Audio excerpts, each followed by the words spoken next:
Ladies and gentlemen, welcome to the Political Vigilante. Hit the like button. We got 1,400 people watching, which is pretty awesome.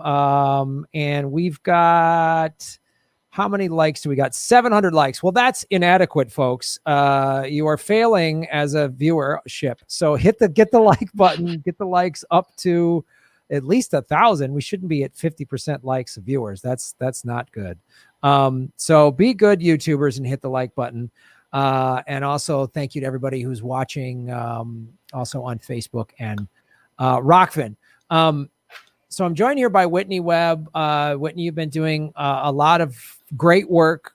We've talked about Epstein. We talked about what happened at the Capitol. We've talked about in the pack. We had you back. We had you a while ago to talk about warp speed. And there's a new story that you said you're working on that you're going to be dropping soon. Tell us what this is. Okay, so this is about the hack you may have heard of and most likely forgotten about because of how how crazy things have been lately. The hack of SolarWinds, which was basically this company that ran in the background and basically had God mode access to systems around the world, but numerous U.S. federal agencies, including the military, the Treasury Department, and also the entire Department of Justice email system was compromised. And by the way, the DOJ didn't let that out until the exact day of the events at the Capitol last Wednesday. They waited to talk about that then. Maybe they knew, since they, run the FBI, that there was going to be some sort of event that day. I don't know. Because we all knew because they announced it on Twitter like weeks before. Anyway, sorry, getting and ahead just of myself. Blunder that there weren't enough cops there. It wasn't like deliberate to make sure it was easy to get into the Capitol building. So anyway, so the SolarWinds hack has been huge, and what's really interesting is what happened in the aftermath afterwards. Because what we have now is the U.S. intelligence community saying it was likely Russia, and now they're trying, in the lack of evidence, trying to build a case saying, oh yeah, it was definitely Russia, because their first report was allegedly issued by the intelligence community because Trump had suggested that China was responsible, and the U.S. intelligence community wanted to be like, no, likely Russia's responsible. And of course that was taken by mainstream media, and they were like, Russia did it, and that same sort of narrative. But what's really interesting is that right after SolarWinds was hacked, who was the first person they called to fix the issue? They called CrowdStrike, which was, if you were familiar with the whole WikiLeaks 2016 thing, was also involved in saying that it was Russia. They never actually examined the DNC servers, et cetera, et cetera. A lot of people are probably familiar with that story. So it's very interesting they go specifically with CrowdStrike first. Then we learned that the former head of DHS's CISA that was fired by Trump and is a former Microsoft executive, Chris Krebs, his consultancy firm that's run also the two guys that created it, Chris Krebs, and the other guy is the former security officer for Facebook. Their consulting firm is now telling SolarWinds how to fix their issues or whatever. So what's interesting, though, and what my article is about specifically, is that so they're saying basically that this was done because a back door was inserted into this program that allowed whoever used that back door access into all these government systems. And it wasn't U.S. federal agencies, just them, by the way. It was a bunch of huge corporations. So they're claiming that this is Russia, but they haven't been able to get evidence about like exactly how it was done or whatever. But what's interesting is at the exact time this back door has apparently been there since October or November 2019. There's a company that SolarWinds acquired right during that period of time that's called Samanage, or I think that's how it's pronounced. It's spelled SAMANAGE. And so if you look at the press releases about the acquisition, they say this company is based in Cary, North Carolina, which implies it's a U.S. company. But actually, if you look at it, was created in 2007 by some guy that used to teach IDF cadets about cyber hacking and all of this stuff. It's based in Israel. And every single venture capital firm that set this up has ties to Isabel Maxwell, Ghislaine Maxwell's sister, who was herself personally involved in the Promise software scandal that was basically Robert Maxwell their father had a huge role in, which involved the insertion of backdoors and spying all around the world. And it turns out SolarWinds, right? This wasn't just the U.S. government. This was governments all around the world, millions of devices with classified information. I mean, it's really crazy when you think about it. And one of the ways they did this was compromising Microsoft. And I talked about in my article that I put out last year on Isabel Maxwell and what she did after 1995, her very odd and cozy ties with both Microsoft co-founders, Paul Allen and Bill Gates. By the way, Paul Allen was part of this exclusive social club in the early 2000s that Jeffrey Epstein was a member of, Naomi Campbell and a bunch of other people in Epstein's orbit. Paul Allen was part of that. And Nicole Junkerman, who I mentioned earlier, was also seen cavorting around with that guy at a time when she was also involved pretty heavily with Jeffrey Epstein. So that's pretty interesting. And when Isabel Maxwell talks about Bill Gates to The Guardian in like 2003, she basically she normally has like a British sounding accent. She starts talking with a fake US Southern Belle accent, The Guardian says, and starts purring. This is The Guardian's words. She purrs and talks about how she convinced Bill Gates to give her money, and she gets like this whole like swanky, flirty attitude when talking about Bill Gates. I mean, it's just beyond bizarre. So the fact that it was allegedly Microsoft source code that was accessed and Microsoft tools that were used and things like that to also facilitate the hack, and you have this Maxwell tie, you have this tie to like Israeli, I mean, it's just really interesting that we're being told right away that it's Russia, and there's like no meaningful investigation. Why aren't they looking at this company that is, by all indications, quite shady? I mean, and not only that, but the other venture capital firm, the one that's not tied to Isabel Maxwell, which is called like Gemini Ventures or Gemini Israel Ventures, the people that set that up were involved in the Jonathan Pollard espionage scandal in the 1980s. You may have heard about Jonathan Pollard because he was recently pardoned by Trump and sent on a private plane back to Israel that was furnished by Sheldon Adelson. But Jonathan Pollard was largely considered to be the most damaging spy for U.S. national security in the history of the country. And in the 1980s, gave a bunch of information about the U.S.'s nuclear arsenal to Israel to further their illegal nuclear program. By the way, they're not signatories of any of those non-proliferation treaties for nukes, chemical weapons, biological weapons, what have you, right? So definitely wild, and it's not being talked about at all. And basically, the SolarWinds hack has essentially been memory hold, and the damage is, the fallout from it is still ongoing, and it's not really a story for most people in mainstream media, especially not now, and it probably won't be for some time. We'll see, but we'll see if there. But what's interesting now is because of what happened with the Assange case, right? These and also with like the Hunter Biden laptop precedent that was set with Twitter on social media, anything that's leaked that comes out, if they can say it came from this or whatever, or something was accessed that way and it does get published, I mean, they're going to go crazy.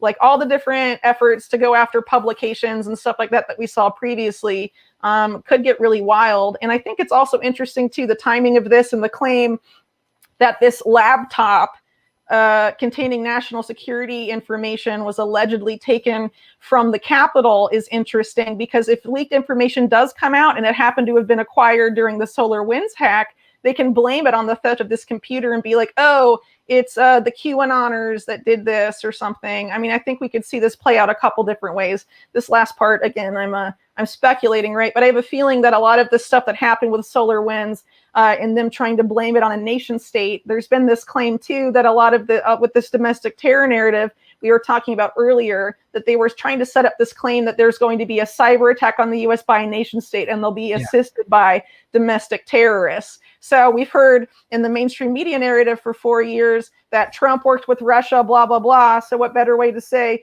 the MAGA people, the QAnon people, currently the target of this domestic terror pivot, are working with Russia, and look at all this damage they've done, or something like that. Yeah, I think it's possible.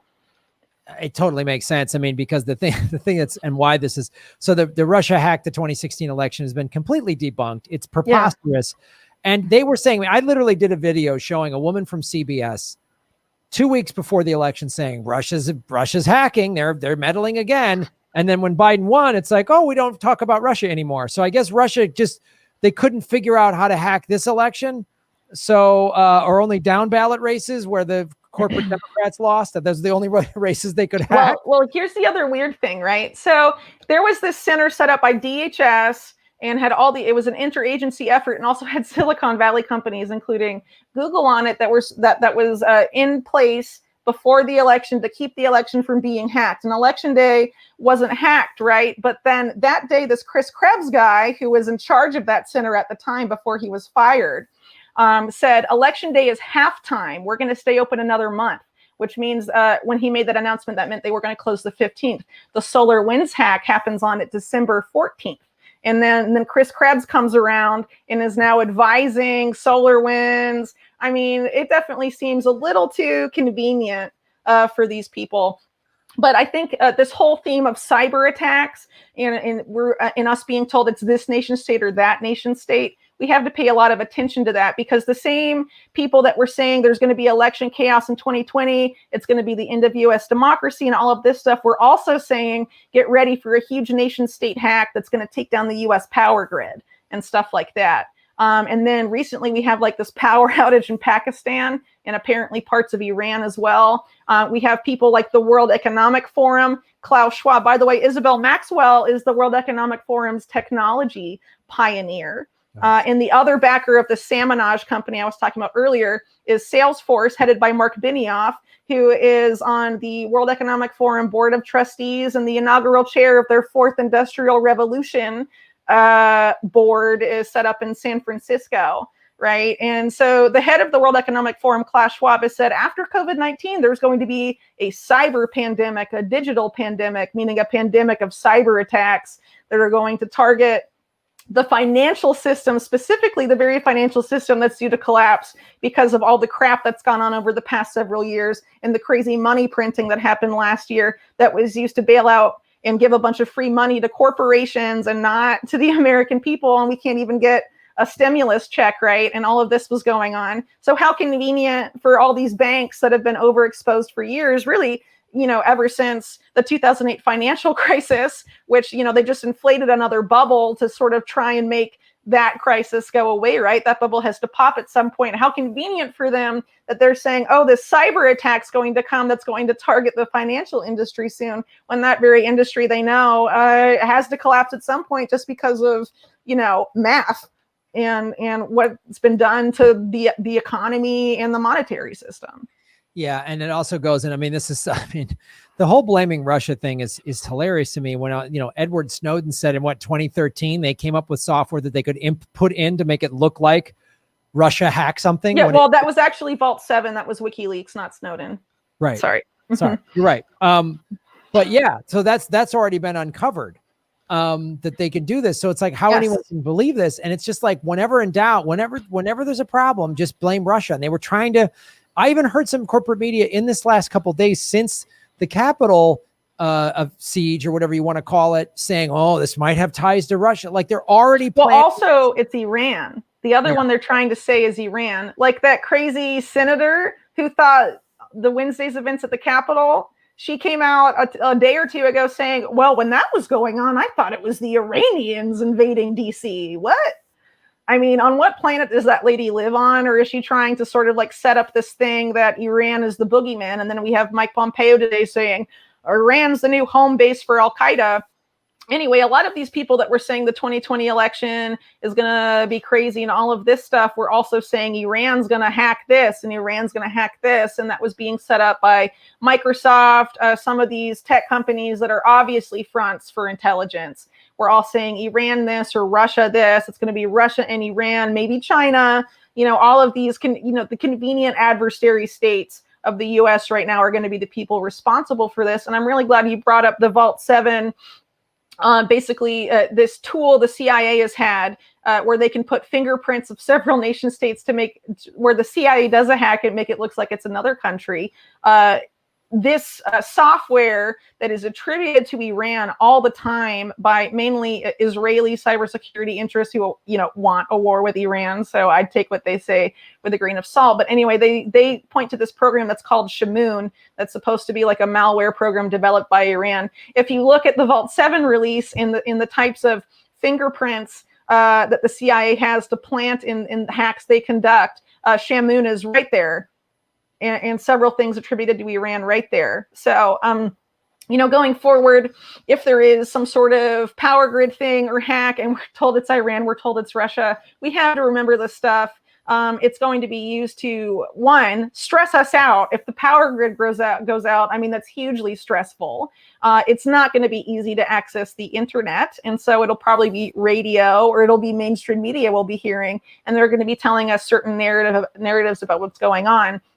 That's why, in my opinion, it's really imperative to see what they're trying to set up and preempt those narratives, because of how the censorship is now. Who knows how much we'll be able to communicate with each other when an event like that, if and when an event like that does take place, right? So it's really important to see what these people are saying. I mean, it's very suspect. It's also worth pointing out that the company, one of the first companies that discovered the SolarWinds hack is this firm called FireEye, which has very deep ties to the CIA. And the guy that used to run FireEye is currently the chair of the board of a company called Cybersecurity, which is a front company for Israeli intelligence. I wrote about extensively in the beginning of 2020, talking about the 2020 election, pre-planned chaos, and all of this stuff, who were doing these simulations with DHS, with the Secret Service, for crazy cyber attacks on U.S. cities to create maximum chaos and basically the destruction of the electoral system by terrorists, right? So, I mean, this is all really wild, and I really wish more people would take a look at this stuff, because I have a feeling, even though the SolarWinds hack isn't being given a lot of mainstream media attention now, I have a feeling if another event does take place, that it will become very relevant at some point. And the Isabel Maxwell tie is wild. I mean, you can't, to have her fingerprints there, that's not good. You can't have that. Anytime that family's near anything, something awful is happening. Something. Yeah. These are horrible, soulless people. Well, wow. I mean, it really seems like, it's like when we had you on several months ago, you talked about they were planning to use this election to divide and everybody. And it seems like it's all playing out, and the SolarWinds, it seems like part of this plan. It seems like, because again, how this, this ties into what happened at the Capitol. And there's news that just came out that I saw this morning that a PSYOP officer, this woman, led a group of people. She works in PSYOPs for the military, and led a group of people, of like right wingers or whatever, to the Capitol building. Well, and of course she's this beautiful young woman. So it's like, well, it's obviously she went to honeypot school as well, I'm sure. And she can just do these guys. They'll follow her anywhere. And I'm like, this all just seems, and a lot of off-duty cops and military were there. And maybe it's just, and a bunch of state lawmakers also. Like pretty high-ranking Republicans. Yeah. I mean, state legislatures. I mean, it's not the same as national level, but I mean, big, political players. I mean, it's really interesting to see that taking place. It's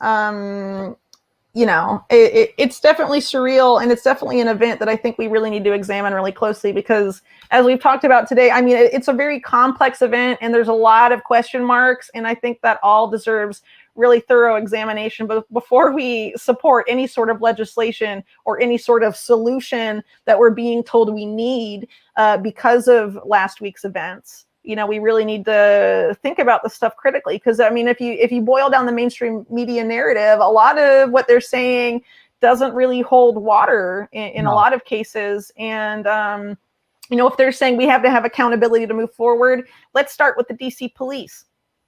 That's what I say. Yeah, let's start with the DC police. Let's start with accountability of the CIA, who gets endless money. Yeah, that's even better. You're right, Graham. Let's start with them.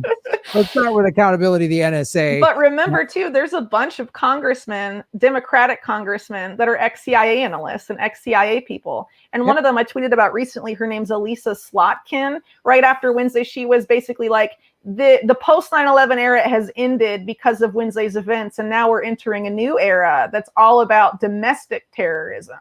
So, and she's basically saying the war on terror is over, and now it's a war on domestic terror. And that was a lady that was involved in the CIA during the Bush administration, and then served in the Obama administration under the Pentagon. Her main focus, destabilizing Syria and the Middle East. Great. But she's a Democrat, so it's and great. now she's a Democrat in Congress. Hee-haw. And she's not the only one. There were several candidates that cycle that she was elected in. I think it was 2018 that were all like ex-CIA analysts and stuff. And now we're being told they're Democrats. They're the left, right? Right. And then Biden's cabinet's so diverse. Like now women and people of color can be a part of the intelligence state and the never-ending war machine. Yeah, Avril Haines. Avril Haines is going to be their CIA pick, and she's a woman. How great. Well, you know what? She used to be the diversity consultant for Palantir, the company that helps DHS, lock up immigrants and all of this stuff. But she's the left, right?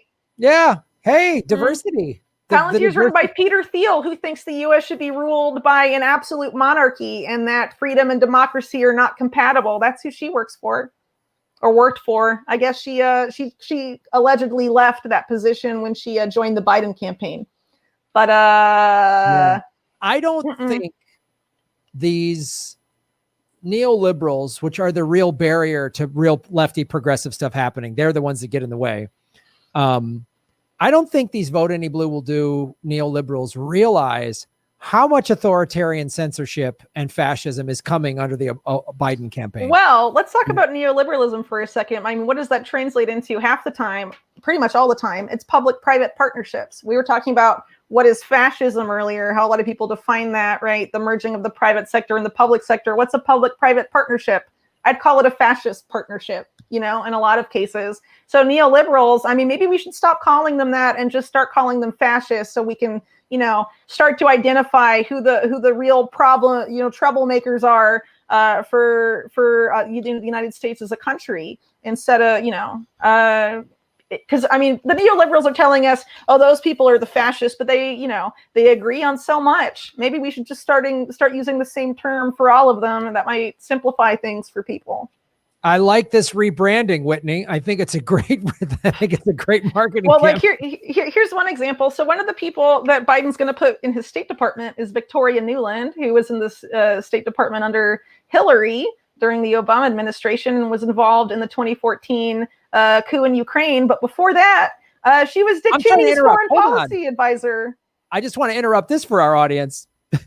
You mentioned Ukraine. So everyone, there was Nazis in the Capitol. Okay, that's really awful. Let us not forget all of the neo-Nazis that Biden and all these Democrats had no problem doing business with in the Ukraine in 2014. Sorry, just want to put that in there for our audience. It's a great point. It's a great point.